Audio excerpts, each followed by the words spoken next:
as we're saying, almost age-old question of why does it seem that there are people that are so good and they go through such hard things, and other people that seemingly are really going against God and have a good life? Based on what we've been discussing and our concept of trust in God is that God takes care of us. God rewards. Don't worry. I very much work on that all the time. And I felt over these holidays and over these last weeks, I really keep on telling myself, don't worry, it's God's world. Don't worry, it's God's world. Don't worry, it's God's world. Or another version of the story I keep telling myself is let God manage his world. Let God run his world. Like, don't try to micromanage God's world. It's his world. So like, let him be. Let him do it. We believe that. It's his world and he's managing it and we do good and he repays the good. So then why do we sometimes seemingly see where it doesn't seem to be working? Where there's good people, it doesn't seem to be working, the formula. Or there's people that are clearly going against God's will and it doesn't seem to be working because seemingly they're having this great life despite all the evil they're doing. So we got halfway through that question, meaning we discussed it on the side of the good people that seemingly are suffering. We didn't get to the other half. So I just want to review what we said about the good people that are suffering. And then we'll discuss what we have not yet touched on, which is people that seemingly are really evil people and seemingly have a good life. So in terms of why would a good person suffer, we said the foundation of all of this is understanding everything is from God. He's only good.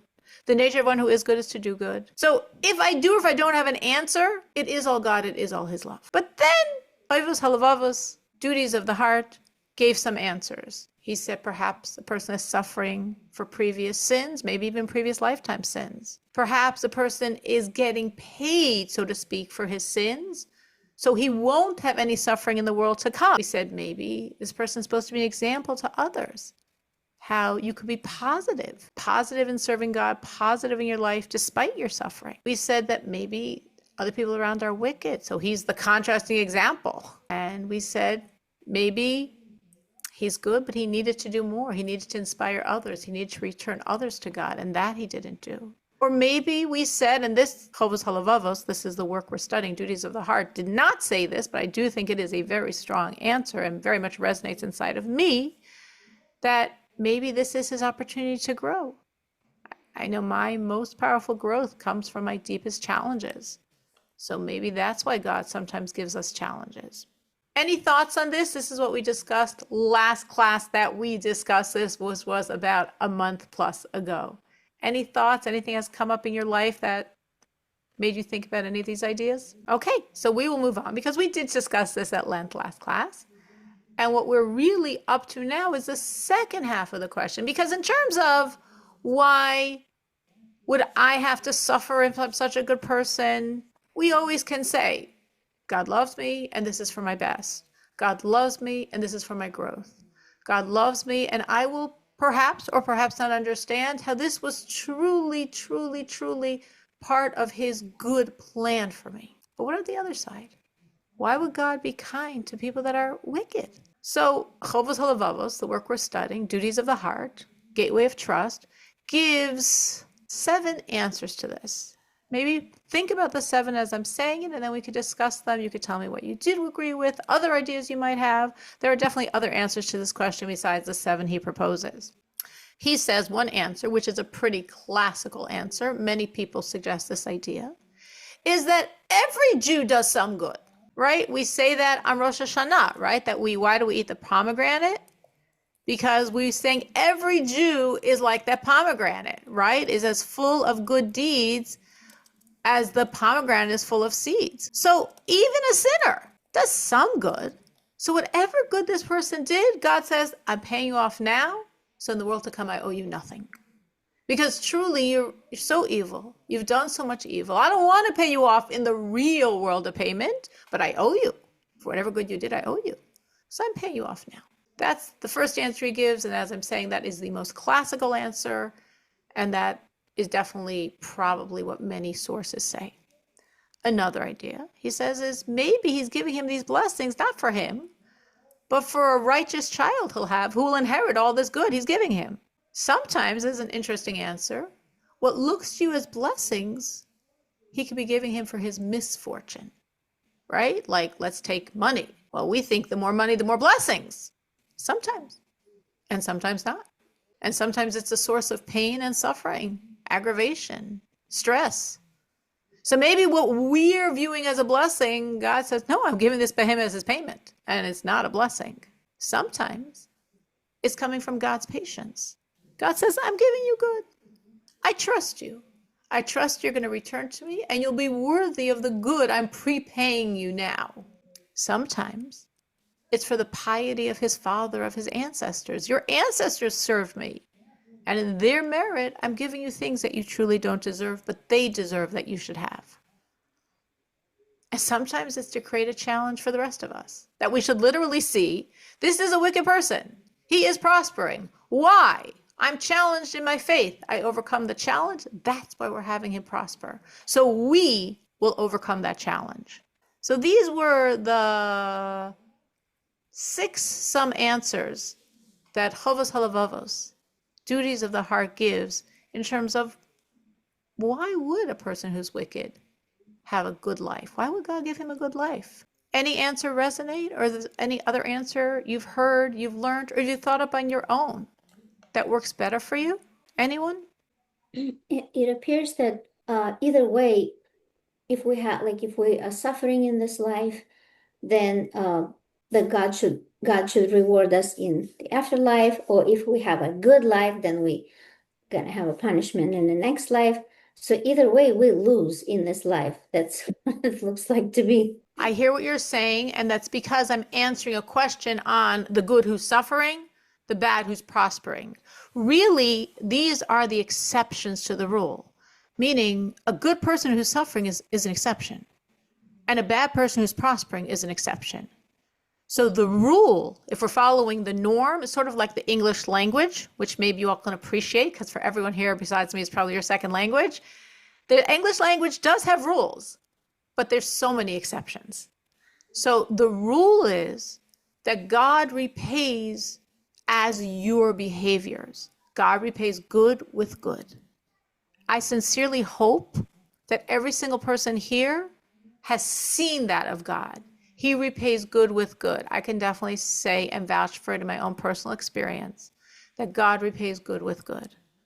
That as we serve him, as we try to do more and more good for him in this world, to God and to other humans, God gives us so many blessings. That's what we're supposed to see. So that's why when we see a person who seemingly to us is really doing good, but doesn't seem to have a blessed life, we have a question mark because it's against the rules. And the same in the flip side. A person who is wicked should have suffering in his life because of his wickedness. And when we see that he doesn't, that's a question mark. Now, the truth is, and Chovos Halavavos didn't say this clearly, but I would say from my experience with humans, that both of those situations, the good who's suffering and the evil person who's rewarded, could be so misleading to an observer's eyes. Meaning, I can say personally, there's so many times in my life that I feel so blessed by God. And you might say, oh my gosh, she's such a good person. She's suffering so much, like she has such a hard life. And I look at my life and say, I have such a blessed life because you don't know what's going on in my life really. And similarly, with a person that seems to us wicked and is having a good life, I would say in both directions. Maybe the person's not so wicked. Maybe you're judging wicked by what you see, but you don't know the good the person does. So maybe the person's not really so wicked.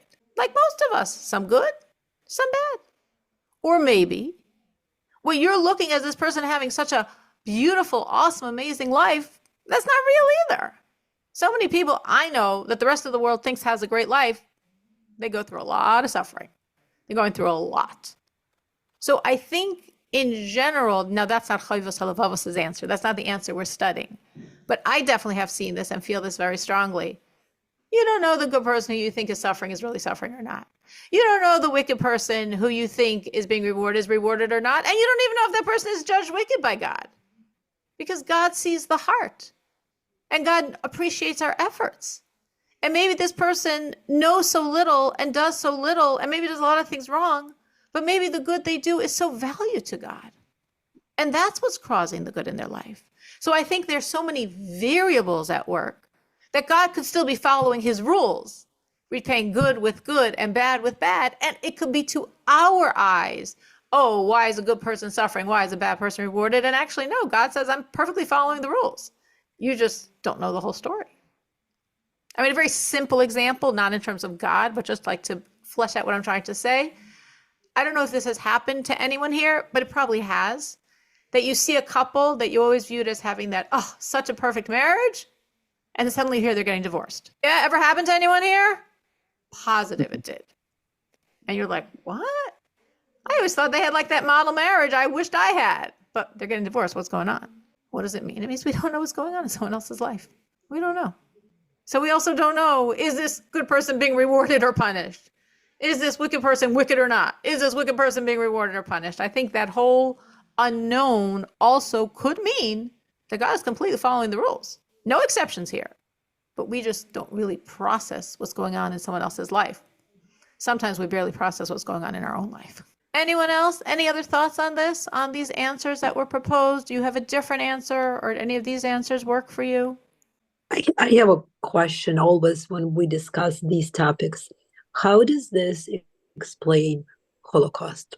It happens, suffering happened in mass, not for a single person, and God was there. So what's the explanation? So the Lubavitcher Rebbe says, and I'm going to follow his explanation, which both makes the most sense to me and I'm his follower, that we will never explain the Holocaust. And the reason why, it's not a cop-out answer, it's a very deep answer, because any answer we give that would explain it is a justification. And we're never justifying the Holocaust. We're holding it, so to speak, over God's heads as a, you owe us big time. And therefore, there is no explanation. Nothing that we could ever process would validate it. Now, on a Kabbalistic level, it speaks of this concept of, it's a quote, Liba lefuma logalia, which means that even by God, there are things so deep that from the mouth to the heart, it can't be spoken.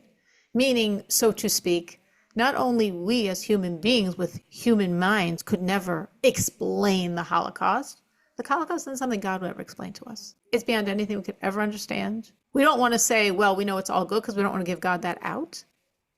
But even if something God wouldn't be able to say, this is the reason why. Obviously, it's God. But we're not saying more than that because we're not giving him any justification. And we just say, God, you owe us big time. And we trust you. You're going to pay back because you owe us big time for the Holocaust. I think in general, taking what Faina said, I also want to just take another step in that direction. Not the Holocaust, which is inexplicable. But when we're talking about understanding that God repays, which he does, at least as I see it in my life, we only really want to look at our own life and our own suffering and be able to see the whole picture and understand that God repays. But when we're looking at someone else's life, meaning a very specific person you know, like your neighbor, your friend, your acquaintance, your business partner, your relative, anyone else, we never, ever philosophize someone else's pain. We never say, well, God is merciful and God is just and God is kind and God is true. No, never. We never say, well, they deserved it. No. We never say, well, they're getting repaid now, so in the next lifetime they'll have it all good. No. That's a really cruel, heartless thing to do. Whenever we see someone suffering, we say, God, what are you doing? What are you doing in your world? How could this be happening? How could somebody be suffering? This is a Jew. This is your only child. We don't start explaining away, well, they probably sinned, well, they're deserving it, well, they're going to get da-da-da-da-da. You can say these answers if you're not thinking about people, if you're thinking in the abstract, if you're thinking philosophically to understand the concept. But if it actually becomes real, a human being, we don't say any of these answers. We say, God, what are you doing? And this is not fair, and this is not just, and this is people suffering, and you got to fix this. You got to fix your world. For ourselves personally, we accept and we philosophize, and we know it's all good, and we know it's all God, and we know it's all just, and we know it's all true, but only for ourselves, never for anyone else. Anyone else? Any other questions? Any other thoughts? Any other of the answers that Chovos Halavavos, Duties of the Heart, gave that made sense? Or any other answers of your own that you've I actually experienced? wanted to add to this. So, like for the Jews, it's not only Holocaust, it's like throughout the human history, there was an Inquisition, there were pogroms, there were other pogroms during the Black Plague. And specifically during the Inquisition, the like Jewish people were burned at the stake exactly for being Jews, for being devout Jews and like following, because they were like they gave them the condition either convert or leave, and like they converted on the outside, but you know undercover they were still um observing God's commandments, and that's why like they were revealed and burned. So I don't know, I actually do not understand how God allowed that. As I'm saying, we don't want to give God too many excuses. We really don't want to be his defense attorney. We want to tell him, God, come on. And sometimes I think, and I like studying history, and Jewish history could be very uplifting and could be very painful. We're amazing people, and we've gone through so much.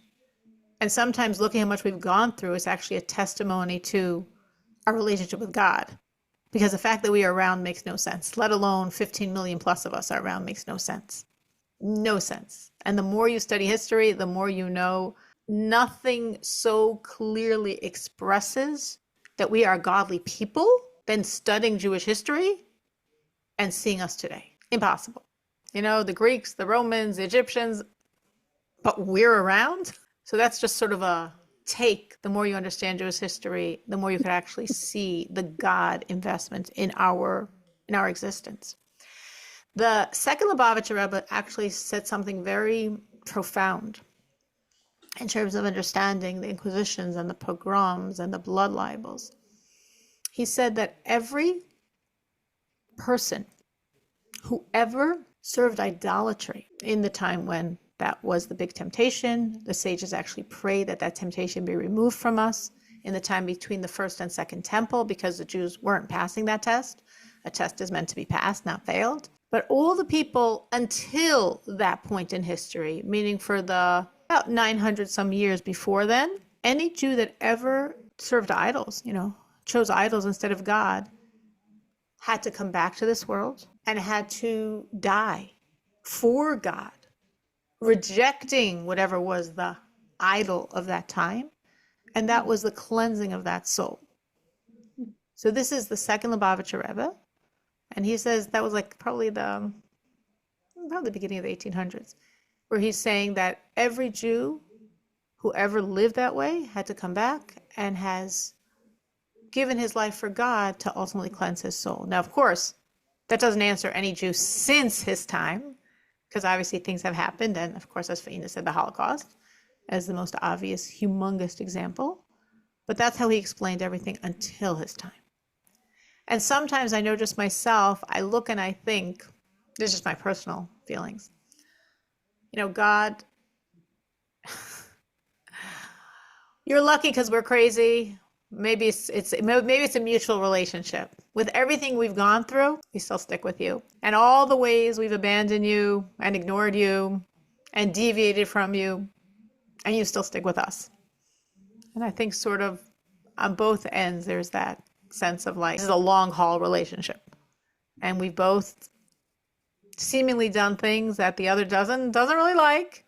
But in the end, we still stick with each other because this is real deal. This is us and God, and that's it. No matter what happens, even very, very, very painful things. But that is how the second Lubavitcher Rebbe understands all that suffering that the Jews went through in the Middle Ages, in the Inquisitions, and all of those types of situations. Anyone else? Any other thoughts on how you would understand or what resonates to you to understand when you see someone who seems wicked and... Well, I have kind of a continuation of the same question, if it's Yeah, okay. absolutely. So, okay, so you have an answer for Holocaust because Holocaust is, yeah, right. It's like, but how would we explain suffering people in Israel was, I mean, it's either war or constant terror or never peace. Even if there is a peace, there is still kind of dangerous. And it's been ongoing for years, years and years. How come this allowing to be happening? It's a good question. And like many good questions, I don't know if my answer is going to be as good as your question. I'm going to give you a few answers. One answer is, again, I don't want to give God any excuses. So God, I agree. Faina's right. Makes no sense. At the same time, I do want to say living in Israel feels very different than what the news feels like when you live in America. I remember when I went to Israel, this was like before Passover, after October, the first October, after October 7th, meaning a year and a half ago was my son's wedding.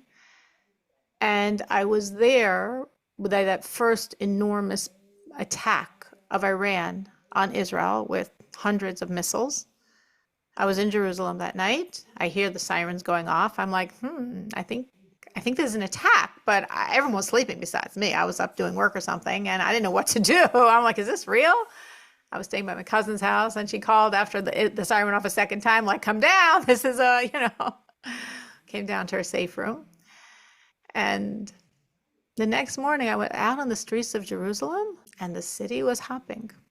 The city was moving. And I was like, wow, what a testimony to the Jewish people. What a testimony to light over darkness, to life over death. Now, God incredibly, incredibly, incredibly protected us that night. And no Jew actually died with all those hundreds of missiles. Incredible supernatural protection. But still, you should have had a lot of traumatized people. You would never have known it from the streets of Jerusalem. Trust me, I was there. Even my son, I was in my cousin's house. My son was in the shuk, in the market, checking it out. And so he had a really scary experience. He's in the market, he's open, he's exposed. These missiles are officially coming right down at us. And all the people in the market are trying to find places for some shelter. But still, the market was buzzing the next day. And I remember speaking to a few people in Israel when I was there, triggered by this situation before and after, because of course we knew it was happening. And everybody told me that, Israel seems very different in the news in America than actually living in Israel. I don't know if any of you have experienced that. I don't know if you have relatives that have shared that with you, but Israel is celebrating life. And maybe that constant pressure, which of course is a pressure, and it is a pressure, and I'm not diminishing the pressure. And I have 5 children in Israel, 3 that live there and 2 that are studying there. But it's about life and everything they're going through, just like as we see with these, thank God, 20 hostages, so many of them, they went through undescribable. No human should ever go through anything like a drop of what they went through. No way whitewashing it at all. At all, at all, at all, at all. What's incredible to me is how so many of them that went in without any relationship with God left with a relationship with God. Because you could say, what? They suffered for 2 years, not knowing that after 2 years this would be the ending. They suffered indescribable. How we see them now is not how they looked during. We know that. We've seen the pictures. We saw the pictures of what they looked like when they were going through, like a Holocaust and worse. So you would think that would be the situation where if they did or didn't have any relationship with God, for sure they would throw him off then. So many of them found him then. And there's just something about the Jew and the pressures a Jew goes through and what comes out. We're told the Jew is like the olive. And as you crush the olive, the oils come out. I'm not whitewashing what's going on in Israel. I don't want to give God any excuses. So I'm officially saying, God, stop. And I keep praying to him every single day. And I list by name all the enemies that should be destroyed. Hamas, Hezbollah, Iran, the Houthis, the PA, the terrorists, by name. Every one of them destroy. Every one of them is hurting your people. At the same time, Israel's about life. And sometimes we somehow see that what they're going through really pulls out the life, the celebration, all the unbelievable things that we see in Israel.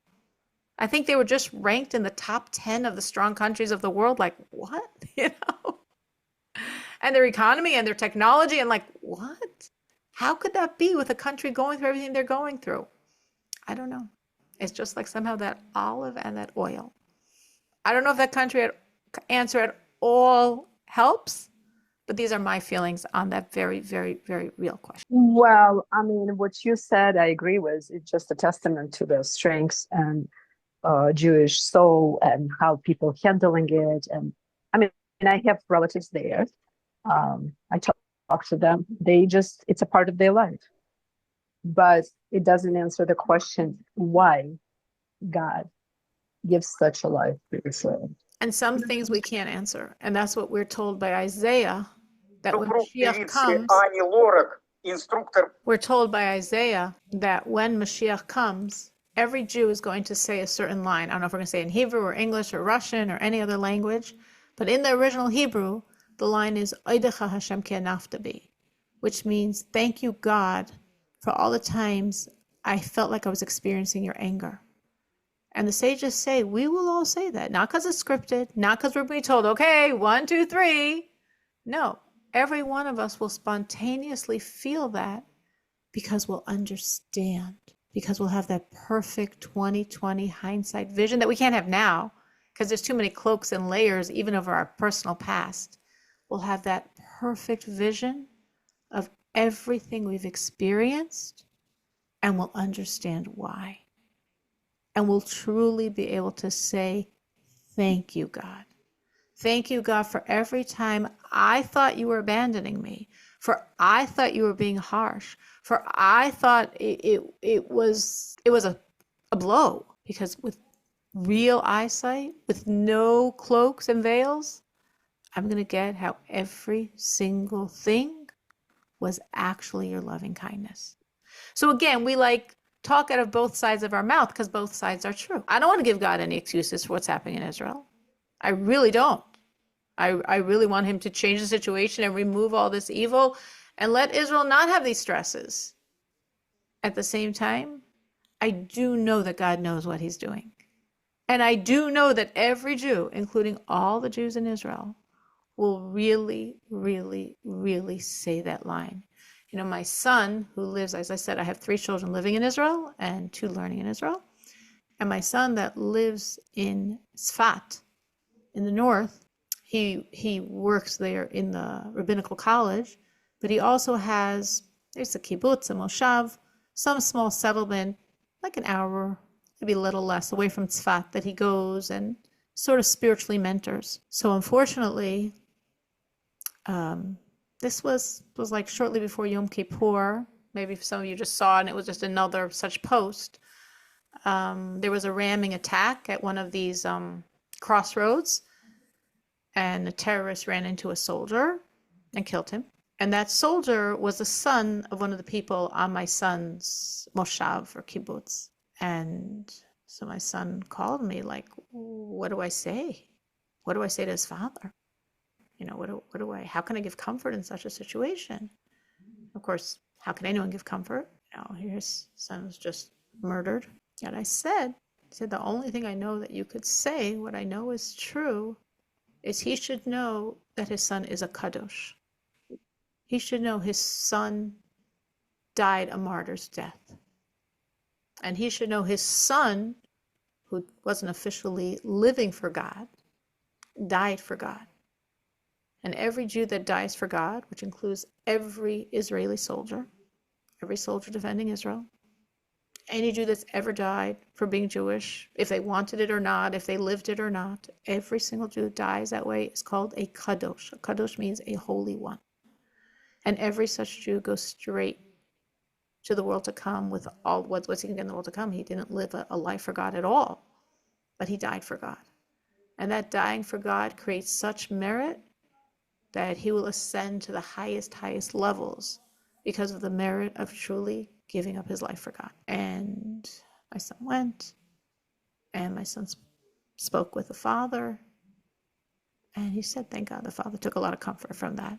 It was very, very, very comforting for him to understand how precious his son was to God through giving up his life, being the one that had to give up his life in this situation for God's name. Do we want to say that to anyone? No. No. We're not looking to say this to anyone. But we know it's true. And we know the Jewish people have this incredible bond with God that literally that concept actually could and did give a lot of consequences, which still doesn't take away any excuses on God's part. And we want all the evil destroyed. And we want Jewish people to be able to live freely as Jews, proudly as Jews, safely as Jews in Israel and in every other part of the world as well. Anyone else? Any other thoughts, questions? Any answers So you? I have a question. Why God, with all his mighty, cannot punish criminals or destroy them? Many of them lived, after all these crimes, they lived comfortable life to the end. So And it's unfair. It's, God knows they're criminals. They have blood on their hands. absolutely. And he allowed this to happen. So it's kind of, I cannot understand that. Absolutely. He I should mean, punish them. most obviously classical example in our world is people with war crimes of the Holocaust and what happens afterwards. And obviously there were some Jews that really went around to try to pay back. And I Yes, definitely knowing, studying history, that I went to a point of feeling like, what's going on, God? Exactly what Leia's saying. These people did horrible things to your children. Horrible, horrible, inhuman, unbelievable, can't talk about things. What is going on? How can they be okay? And the answer is exactly the answer I said before, plus one other answer I'll say. One is, we don't know if they're okay or not, because we don't know what's going on in someone else's life. The other answer is, and God, this is in Torah, that God says a human king, he has to hurry up and punish his enemies, because either the enemy will die and escape the wrath, or the king will die and not be able to execute judgment. But God said, I don't have either of those problems. I punish in lifetime. I punish in death. I'm always around.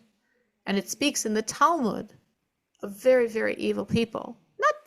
Not your common garden variety, not nice guy in the street corner, but really evil people like Titus, for example, who destroyed the Second Temple and seemingly was okay, right?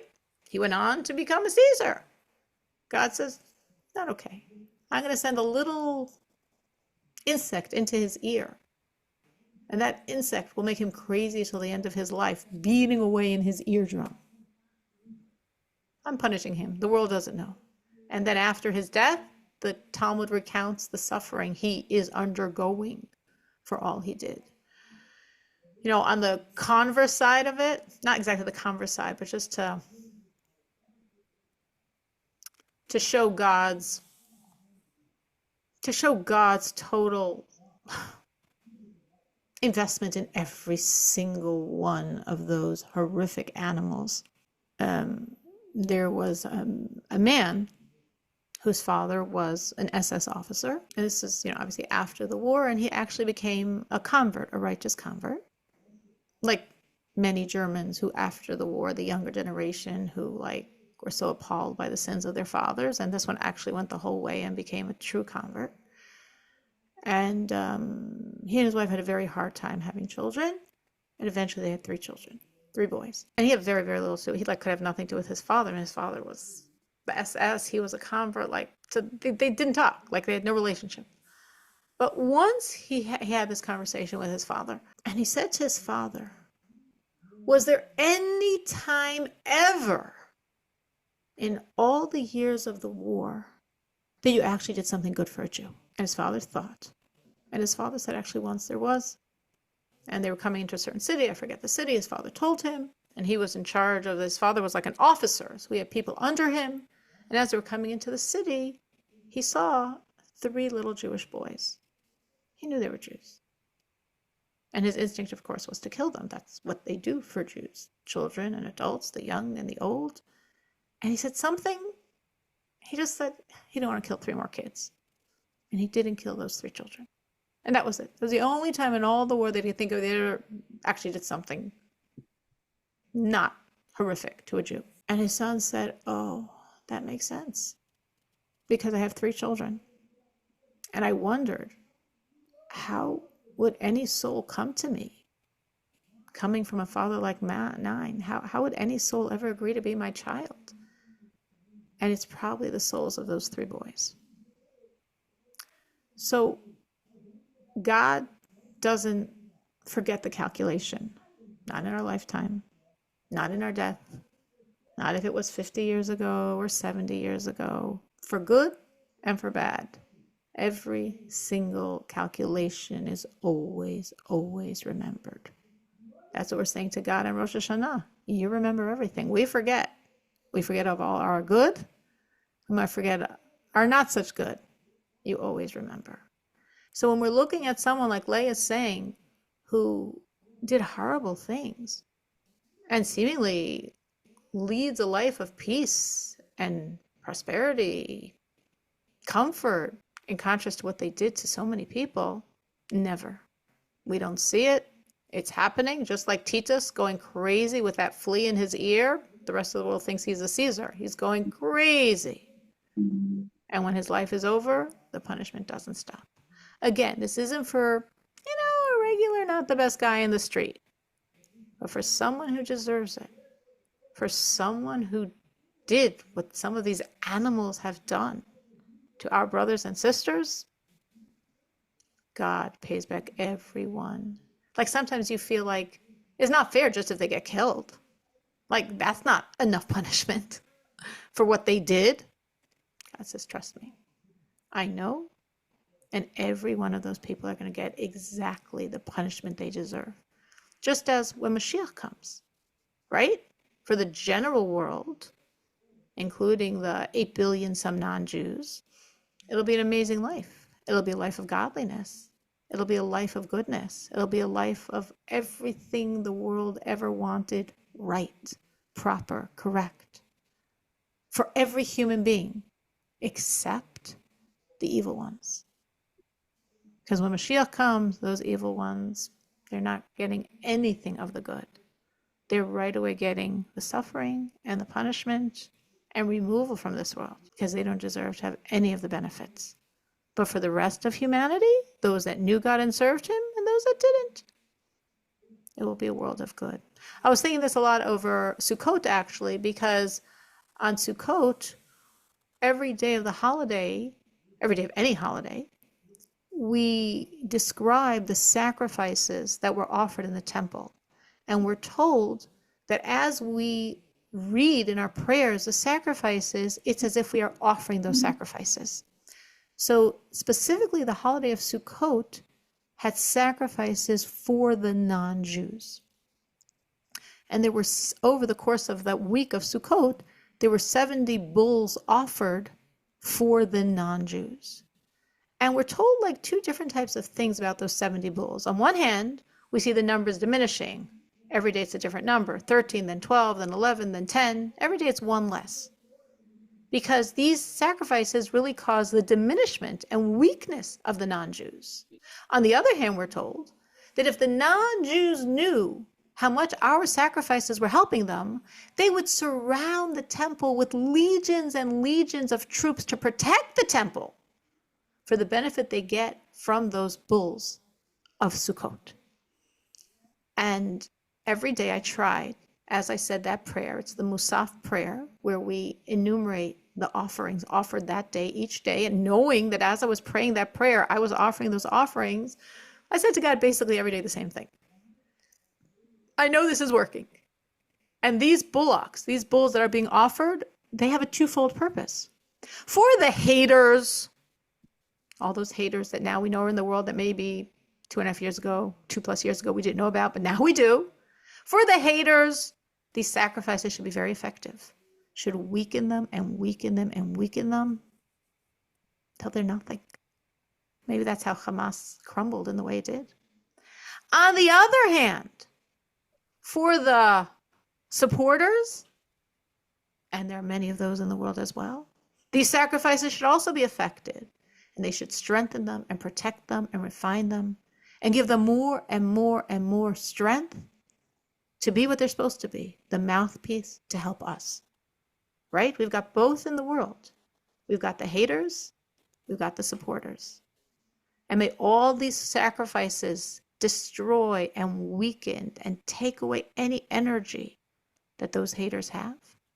And may these sacrifices support and refine and strengthen all those in the world that really sincerely are trying to help us. And both are true, and God willing, we'll see both. We'll see the destruction of the evil, and we'll see all the good humans in the world, and there are many. And there are many that are there for the Jewish people, believe in the Jewish people, believe you want God's blessings. You have to help the Jews. Very simply. You want God on your side? You want to be there for the Jewish people. So may all those people be strengthened and strengthen their ability to help us.